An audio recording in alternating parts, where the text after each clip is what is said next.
Hello guys, இன்னைக்கு நடந்து முடிஞ்ச பஞ்சாப் விசஸ் ஜிடி மேட்சோட அப்டேட் தான் பார்க்க போகிறோம். டாஸ் வின் பண்ண பஞ்சாப் டீம் வந்து ஃபஸ்ட்டு பவுலிங் சூஸ் பண்ணிட்டாங்க. ஸோ பெஸ்ட்டு பேட்டிங் ஆட வந்த குஜராத் வந்து நல்லா ஸ்டார்ட் பண்ணாங்க. ஒரு ஓவர்லேயும் 10 10 அடித்து நல்ல 2 ரன் எடுத்துகிட்டு வந்துகிட்டே இருந்தாங்க. பட் நடுவில் வந்து பஞ்சாப் பவுலர்ஸ் நல்லா போட்டு விக்கெட் எடுத்துட்டாங்க. ஸோ அவங்களால அதுக்கப்புறம் 10 ரன் ரேட்டில் ஆட முடியல.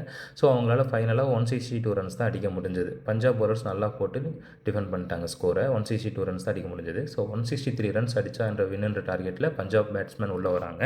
செகண்ட் பேட்டிங் ஆட வந்த பஞ்சாப் வந்து இன்னிங்ஸை நல்லாவே ஸ்டார்ட் பண்ணாங்க.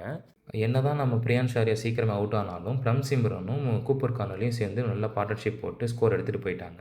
ஸோ கூப்பர் கார்னலிக்கு பஞ்சாபில் இதுதான் ஃபஸ்ட்டு மேட்ச் ஆடுறாரு. ஸோ இவங்க 2 பேரும் ஆடினதுனால கேம் ஒன் சைடாக போய் பஞ்சாப் கிட்ட வந்துருச்சு.